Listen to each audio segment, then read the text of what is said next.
Hi, welcome back. So we are at the outline of development tips. So in this outline, we're going to work on some extra features that you can utilize while you're writing your own script or program using Python. So far, I didn't really stick too much into the regularity and formality of using terminologies because I'm not really into sticking into a certain terminology or definitions, but rather to understand the functionality and the operation over the task. But sometimes you need really to understand the terminology, because once you have a task and you have a teamwork and you would like to explain or share your work with somebody and you would like to use those terminology, you're going to be quite a bit careful to avoid any misunderstanding or confusion.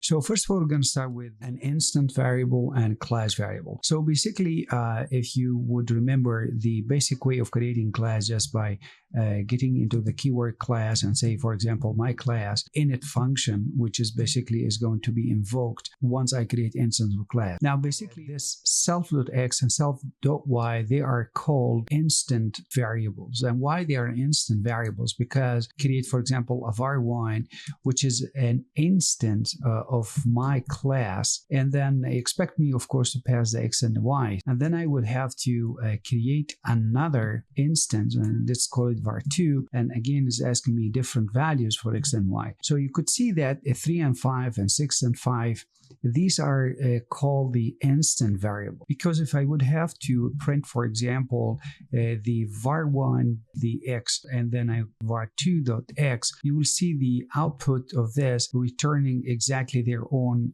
individual values. So this is the meaning of instant variable. These are the one invoked by the init function or method. The second thing you need to know is called the class variable. And what does class variable means? These are a set of variables that are shared by all instances that you create. For example, if I would have to come to my class here and I create a z variable and I give it a value of 5, and then you will see that either var1 or var2, they will have the exact value. So if I would have to get into var1.z and var2.z,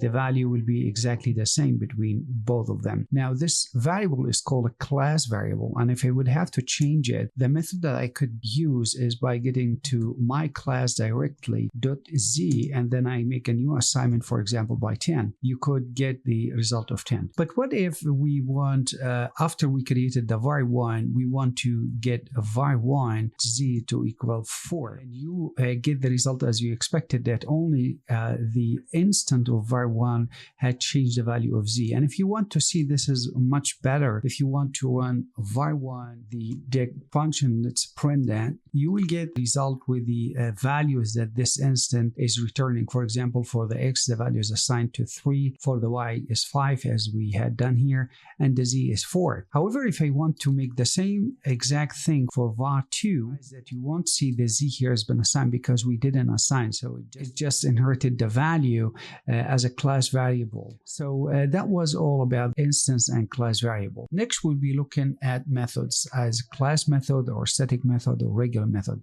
I will see you then.